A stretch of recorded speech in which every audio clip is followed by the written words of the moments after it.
जब भी आप शेयर मार्केट से किसी कंपनी का शेयर खरीदते हैं तो आपके बैंक अकाउंट से पैसा क्या उस कंपनी के अकाउंट में जाता है, या जब आप शेयर सेल करते हैं तो उस कंपनी के बैंक अकाउंट से पैसा आपके बैंक अकाउंट में आता है। आखिर इस बीच में खेल क्या होता है, ये कॉन्सेप्ट क्या है, और ये इंफॉर्मेशन हर जगह अवेलेबल भी नहीं रहता है। आज के इस वीडियो में आपका वो जो डाउट होता है ना कि आखिर जब हम बेचते हैं तो पैसा जो है किसके अकाउंट से आपके अकाउंट में आता है, और जब आप खरीदते हैं तो आपके अकाउंट से किसके बैंक अकाउंट में पैसा जाता है, ये डाउट कंप्लीटली क्लियर हो जाने वाला है। और क्लियर इस तरह से होगा, देसी स्टाइल में आप समझेंगे, ऐसे एग्जाम्पल से समझेंगे जो आपके आसपास ही ऐसी घटना हो रही होती है, और उसका एग्जाम्पल लेकर के जब मैं समझाने की कोशिश करूंगा, जो मेरा अपना एक्सपीरियंस है, इसके बाद ये जितने भी शेयर मार्केट का डाउट है ना, वो कंप्लीटली खत्म हो जाने वाला है कि कहां से पैसा किसको पैसा जाता है। राइट, देखिए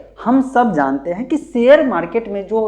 परचेज या जो सेल करते हैं, जो भी काम करते हैं, मतलब हम किसी कंपनी का शेयर खरीदते हैं। जब शेयर खरीदते हैं तो सिंपल सा बात समझ में आता है कि हम लोग हिस्सा खरीदते हैं, तो क्या हिस्सा मांगने पहुंच जाएंगे कंपनी के पास? ऐसा क्या होता है? तो इसको समझने के लिए आपको एक एग्जाम्पल से समझना पड़ेगा, और एग्जाम्पल लेते हैं एक जमीन का। हमारे आसपास आपके पे घर में भी जमीन होगा, आपके पास भी जमीन होगा, जमीन जायदाद आपके पूर्वज का वाला होगा। बहुत सारे कंडीशन में या तो आप खरीदे होंगे, अगर आप स्टूडेंट हैं या अभी जो है शुरू आए हैं काम करने, तो आपके पिताजी के पास, आपके गार्जियन के पास जमीन जायदाद तो होगा ही ना, तो उससे तो रिलेट करके समझ सकते हैं ना। तो चलिए समझते हैं। देखिए एक एग्जाम्पल लेते हैं कि आपके पास जो है 1 बीघा का जमीन है। 1 बीघा मतलब 20 कट्ठा उसमें होता है, इतना आपको पता है। अब 1 बीघा जमीन है और आपको अपना काम जो कर रहे हैं उस काम को बढ़ाने के लिए, या आपको किसी भी कारण से, कोई भी रीजन हो सकता है, या तो आपका प्लानिंग है कि आगे और भी काम धंधा बढ़ाएंगे, जो काम कर रहे हैं उसके लिए फंड चाहिए, या तो आपके पास ऐसी मजबूरी आ गई कि आपको पैसे की जरूरत है और फिर आपको जो है फिर से फंड चाहिए, मतलब हर हाल में आपको पैसा चाहिए। अब आपके पास दूसरा ऑप्शन ये है कि उस पैसे के लिए या तो आप बैंक के पास जाए, किसी आदमी से कहे कि यार उधार दे दो, और ये सब जब करेंगे तो आपको एक तरह से कर्ज हो जाएगा। कर्ज मतलब चुकाना भी होता है। ऐसे कंडीशन में आपके दिमाग में एक रास्ता आएगा, और रास्ता ये है कि चलिए यार मेरे पास 1 बीघे का प्लॉट है, ऐसा करता हूं इस 1 बीघे में से कुछ हिस्सा जो है, कुछ कट्ठा जो है, मैं लोगों को बेच देता हूं, और जब वो पैसा आएगा उस पैसे से जो काम करना है, जिस काम के लिए पैसे जुटाने की सोच रहे हैं, चाहे वो दूसरा जो इमरजेंसी आ गया उसके लिए या अपने बिजनेस को आगे बढ़ाने के लिए, तो आप सोचते हैं कि सबसे बढ़िया तरीका है ना किसी से कर्ज लेना, ना झंझट लेना है, बस कुछ कट्ठा बेच देते हैं और इससे मेरा नुकसान भी नहीं होने वाला है। मान लीजिए 1 बीघा 20 कट्ठे है, उसमें से 1-2 कट्ठा बेच भी देंगे तो क्या हो जाएगा। जब ये प्लान समझ में आता है तब आप सोचते हैं, अनाउंस करते हैं कि यार मुझे अपने जमीन में से कुछ हिस्सा बेचना है। राइट, अब आप कहते हैं कितना हिस्सा बेचना है, तो आप सोचते हैं 20 कट्ठा है तो 18 कट्ठा अपने पास रख लेते हैं और 2 कट्ठे को बेचने का प्लानिंग कर लेते हैं। इससे क्या होगा कि आपका जो भी काम चल रहा है उस जमीन पे, वो हिस्सा पूरा का पूरा किसी के अंदर में भी नहीं जाएगा और आपका काम भी हो जाएगा, मतलब आपका पावर कंट्रोल भी खत्म नहीं होने वाला है। ऐसे कंडीशन में जो लोग लेने आएगा वो बेवकूफ नहीं होगा। वो लेने से पहले, चूंकि आपने तो ऑफर कर दिया लोगों को, पब्लिक को ऑफर कर दिया कि जिसको मर्जी है आइए, ये 2 कट्ठा लेना है ले लीजिए। अब सबके पास उतना पैसा ही नहीं है कि कोई एक बंदा वो 2 कट्ठा ले सकता है, रेट इतना ज्यादा जाता है। ठीक, आप अपने अनुसार से वैल्यूएशन लगाते हैं, इसका लोग भी वैल्यूएशन लगाता है और एक रेट डिसाइड करता है, तो उसमें से कोई एक बंदा आकर के आपका 2 कट्ठा जो है 20 कट्ठे में से जो 2 कट्ठा बेचने का प्लानिंग कर रहे हैं, वो कोई एक नहीं ले पाएगा। तो क्या करेगा, उसमें से 10-15 लोग मिल करके, होता है ना मार्केट में, देखते हैं ना कि कुछ लोगों को मार्केट में जा करके किसी को 5 धूर लेना होता है, किसी को 10 धूर लेना होता है, किसी के पास कम पैसा है, कोई 2 धूर लेकर के काम चला लेता है। ऐसा भी होता है, 3 धूर ले लिया, बाद में पैसा आएगा तो देखा जाएगा। होता है या नहीं होता है? कमेंट में जरूर लिखिएगा कि मैं जो एग्जांपल दे रहा हूं लास्ट में पूरा वीडियो देखने के बाद, क्योंकि ये इन्फॉर्मेशन बहुत ही ज्यादा काम देगा, और ऐसा इन्फॉर्मेशन इंटरनेट पे शायद जिस तरीके से मैं समझाने की कोशिश कर रहा हूं अदर प्लेस पे अवेलेबल भी नहीं होगा, ये गारंटी देता हूं। ठीक, अब जो है आपका मर्जी हुआ कि बेचे। अब मैं आता हूं, मैं अपना एग्जाम्पल लेता हूं, आप जमीन बेचने वाले हैं, मैं आया, मैं सोचा कि चलो यार मैं 5 धूर ले लेता हूं। ठीक है, मेरे पास जितना पैसा है। अब ऑफर चूंकि आपने दिया है और मैंने भी दिया है, तो जो मतलब कि जब भाव होता है, रेट तय होता है, तय के अनुसार मैंने आपका वो 5 धुर जमीन लिया, रजिस्ट्री ऑफिस में गया, प्रॉपर रजिस्ट्री ऑफिस से जाकर के रजिस्ट्री करा लिया। अब उस समय जिस समय आपने 2 कट्ठा सब लोगों को मिल करके, 5-6 लोग मिल करके हम लोग मैंने जमीन लिया जो आपका, तो वो सब मिल करके आपके अकाउंट में मैंने पैसा दे दिया।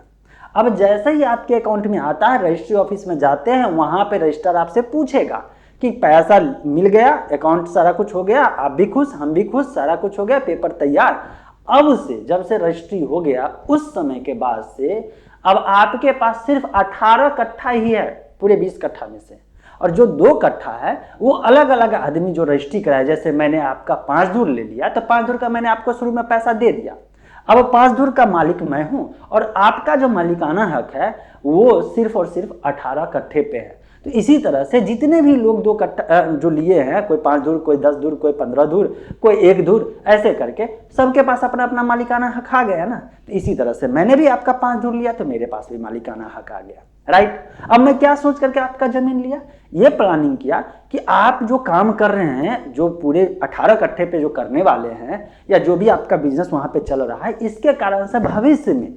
आपके मतलब कि मेहनत के कारण उस जमीन का वैल्यूएशन बढ़ेगा। और चूंकि वो जमीन आपके जमीन से सटा हुआ उसी का पार्ट है, तो मेरे भी जमीन का अगर मैं अभी सस्ता में खरीद लेता हूं तो मेरे भी जमीन का वैल्यूएशन धीरे धीरे बढ़ेगा। और जब बढ़ेगा तो या तो मैं रखूंगा या तो मैं किसी और को बेच करके फिर निकल जाऊंगा। ये मैं सोच करके आपसे जो है मैंने 5 धुर खरीद लिया। अब आप मेरे वाला पैसा और लोगों का पैसा लेकर के मेहनत करते जा रहे हैं, इसके बाद जो है बिजनेस बढ़ाते जा रहे हैं, और फिर पूरे दुनिया में पता चला आप बहुत तेजी से ग्रो कर रहे हैं, बहुत अच्छा परफॉर्मेंस कर रहे हैं, तो आपके देखने के कारण उस आसपास के जमीन का मतलब जो मैंने खरीदा और लोगों ने खरीदा उसका भी जमीन का वैल्यूएशन बढ़ रहा है। अब कल के डेट में मैं डिसाइड करता हूं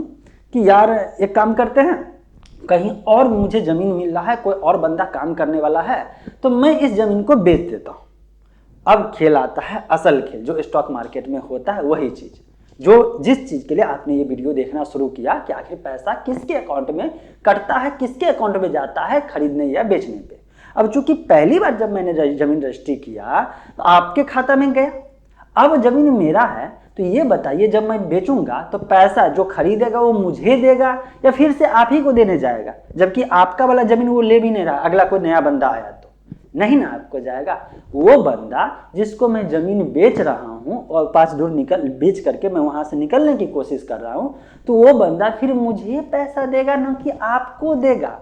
और फिर वो 5 धुर में जैसे ही सेल करूंगा फिर रजिस्ट्री प्रोसेस है, स्टाम्प ड्यूटी, स्टाम्प का जो चार्ज लगता है सब कुछ लगेगा, और फिर मालिकाना हक मेरा जो 5 धुर है, अब मैं 5 धुर का 5 धुर पूरा बेच दूं या 5 धुर में से मैं 3 धुर बेचूं और 2 धुर अपने के लिए रख लूं, ये मेरा डिसीजन है। अगले का इंटरेस्ट हुआ, दोनों का जो है भाव और रेट जो है कम मतलब कि मिक्स करने के बाद पता चला कि हम भी रेडी हैं जो रेट पे बेचना चाहते हैं और अगला बंदा भी खरीदना चाहता है उसी रेट पे। जैसे ही मैच किया ऐसे ही यहाँ पे बाय एंड सेल का कॉन्सेप्ट होगा, मेरे अकाउंट में पैसा आएगा, उसके अकाउंट से जो नया बंदा है उसके अकाउंट से कटेगा, और यहाँ पे फिर से उस 5 धुर का मालिकाना हक नए बंदे के पास चला जाएगा। मैं अगर 5 धुर बेच देता हूं तो, और फिर मैं वहां से निकल जाता हूं। अब मेरा आप वाला जो पूरे 20 कट्ठे का प्लॉट था जिसमें 18 कट्ठा आपका है, 2 कट्ठा में बहुत लोग हैं और 2 कट्ठे में, उसमें से जो मैंने 5 धुर लिया था वहां पे मेरा आपके जो पूरा प्लॉटिंग में कहीं पे भी मेरा हक ही नहीं रहा है।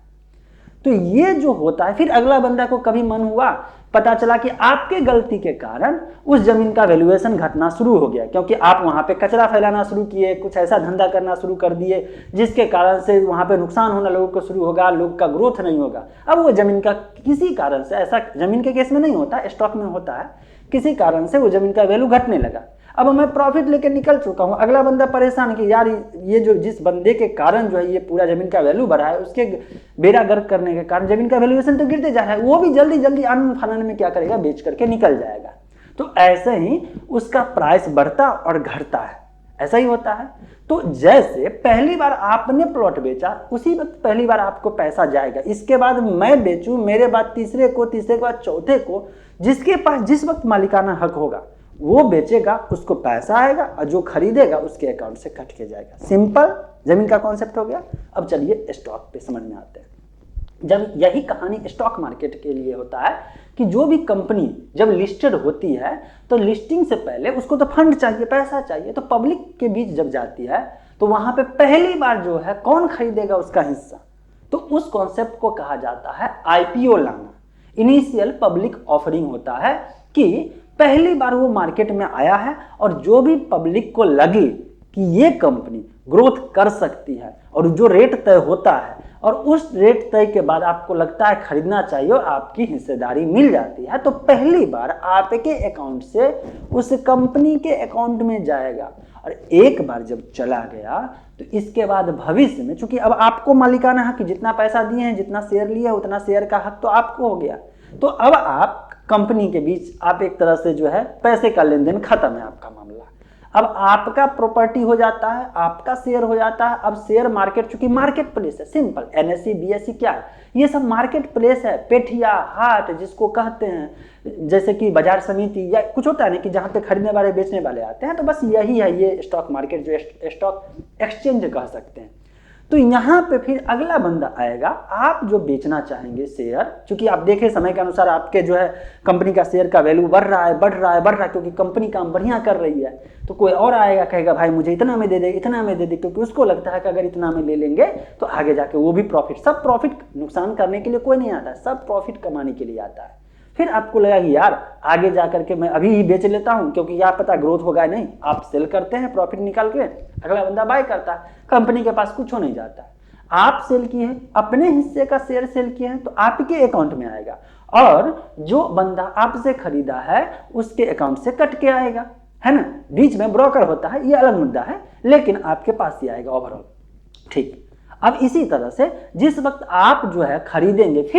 फिर से किसी का खरीदेंगे, तो चूंकि कंपनी पहले ही शेयर तो सेल कर चुके हैं, तो कोई ना कोई तीसरा बंदा होगा मार्केट प्लेस पे जो कहेगा मेरा शेयर, मैं इस कंपनी का शेयर रखा हूं, मैं बेचना चाहता हूं, फिर आप खरीदना चाहेंगे। तो ये जो पूरा खेल होता है ना पैसे का, ये बाहर ही होता है, समझ लीजिए, सिर्फ सर्टिफिकेट खेल रहे हैं कि आपको एक सर्टिफिकेट मिल जाता है, जो कि मतलब कि आप जो स्टॉक ब्रोकर का एप्लीकेशन होगा या पोर्टल होगा वहां पे देखते हो आपके पास इतना शेयर है, बस इतना ही है। यहाँ पे डिजिटली, जो डीमेट अकाउंट का मतलब क्या होता है कि फिजिकल कॉपी की जरूरत नहीं है, आपको जो है डिजिटल जो है डीमेटेरियलाइज्ड फॉर्मेट में जो है आपके पास रहेगा कि हाँ हिस्सेदारी का मालिक है, बेच रहे हैं, खरीद रहे हैं, यहाँ पे फिजिकल इन्वॉल्वमेंट नहीं होता है। यही खेल होता है, पैसे कहाँ से आया, कहाँ गया, कब कंपनी के पास जाता है, कब आपके पास आता है। ये कॉन्सेप्ट एकदम देसी स्टाइल में क्लियर हुआ या नहीं हुआ, नीचे कमेंट में बताइएगा, क्योंकि ये इन्फॉर्मेशन मेरे समझ से बहुत ज़्यादा इंपॉर्टेंट है और ये चीज़ हर एक लोगों को आज के डेट में समझना जरूरी है,